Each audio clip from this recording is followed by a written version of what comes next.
Hi again. So now we know everything about Matlab and now we can start with our first task.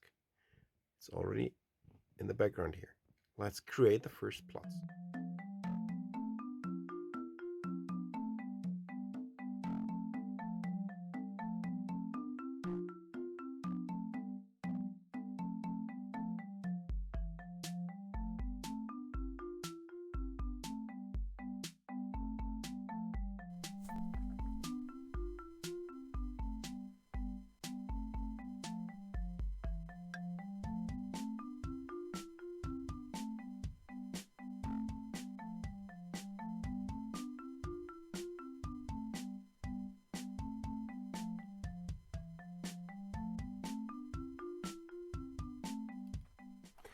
So hi again.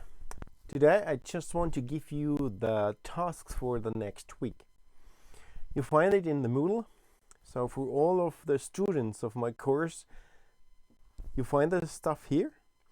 And for the rest, you have to listen just to the lessons and the solutions next week's and so on.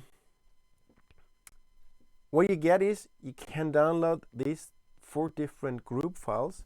So the 4 different group files contain raw data. And this raw data can be read or should be read by Matlab.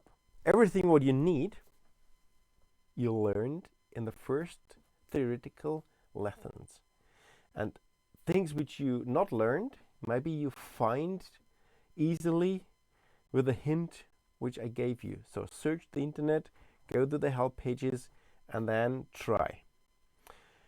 And therefore we have the first 4 tasks which we want to solve until December 6th.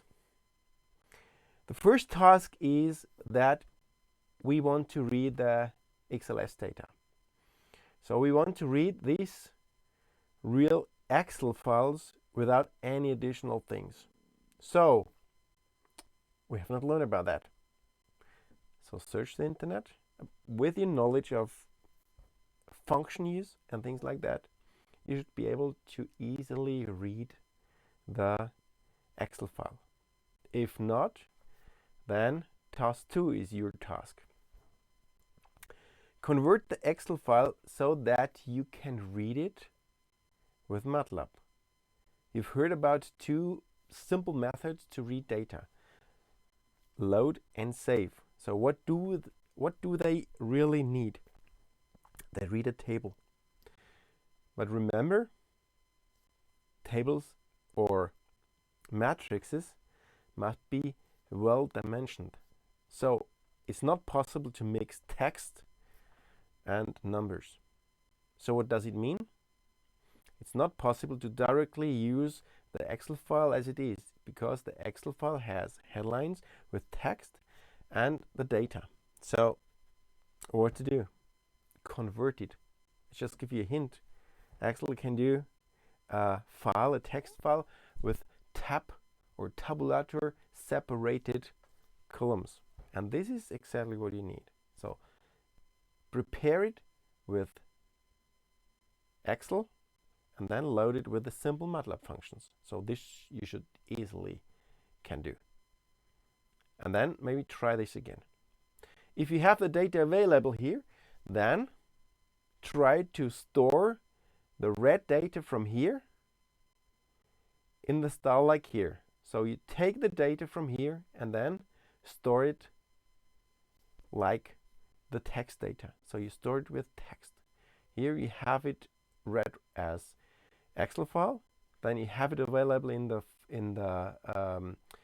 workspace as a matrix, and then you store it again as a text file. So load and save. And finally, take the vectors of the speed data. Just take the speed data, and in the first step, just take the speed data of one sensor and plot it so that you have it like this here.